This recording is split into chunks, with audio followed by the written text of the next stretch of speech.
मध्य भारत, विंध्य पहाड़ों का इलाका। ऊंचे पहाड़ों पर से मैदानी इलाकों पर दूर दूर तक नजर रखी जा सकती थी। दुर्ग बनाने के लिए बेहतरीन जगह। ग्वालियर फोर्ट, स्याह रहस्य। ऐसी ही एक पहाड़ी पर बना है ग्वालियर का शानदार किला। ये एक लंबी और संकरी पहाड़ी गोपगिरी पर बना है और कभी भारत के सबसे शानदार किलों में से एक था।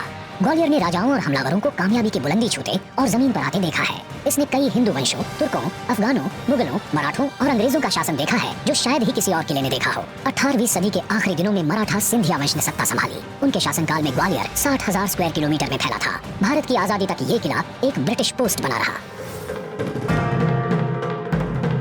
ये किला कब बना था इसकी पुख्ता जानकारी नहीं है, सिर्फ मिथक और कहानियां ही हैं। ग्वालियर के किले का रिकॉर्डेड इतिहास करीब 1300 साल पुराना है।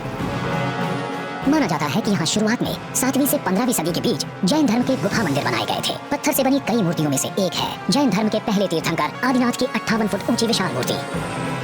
ग्वालियर का किला आर्किटेक्चर का एक शानदार नमूना है, जो करीब 2.5 किलोमीटर लंबा है और इसकी औसत चौड़ाई करीब 1 किलोमीटर है। इसकी प्राचीरें पहाड़ की चोटियों पर बनी हैं और ज्यादातर हिस्सों में वो बिल्कुल सीधी हैं। ग्वालियर के किले की गिनती भारत की सबसे खूबसूरत ऐतिहासिक इमारतों में होती है। भारत के पहले मुगल बादशाह बाबर ने इस किले को भारत के किलों के हार में जड़ा मोती कहा था। इस किले की भव्यता का राज छिपा है इसके अंदर बने महलों में, जैसे कि मान मंदिर, जो अपने बेहतरीन टाइल वर्क के लिए मशहूर है। सन 1486 में इसे बनवाया था ग्वालियर के महान शासक तोमर राजपूत राजा मान सिंह ने।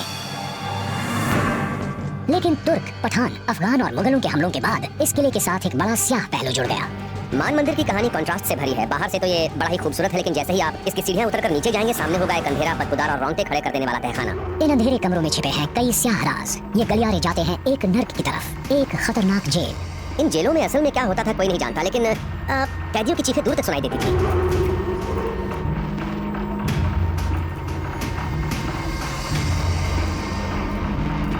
जिससे भी मुगल सल्तनत को खतरा होता, उसे ग्वालियर किले के इन तहखानों में कैद कर दिया जाता। करीबी रिश्तेदारों को ही नहीं, मुगल बादशाह तो अपने सगे भाइयों को भी इन काल कोठरियों में कैद करवा देते। तख्त उसी का हो सकता था जो जालिम हो।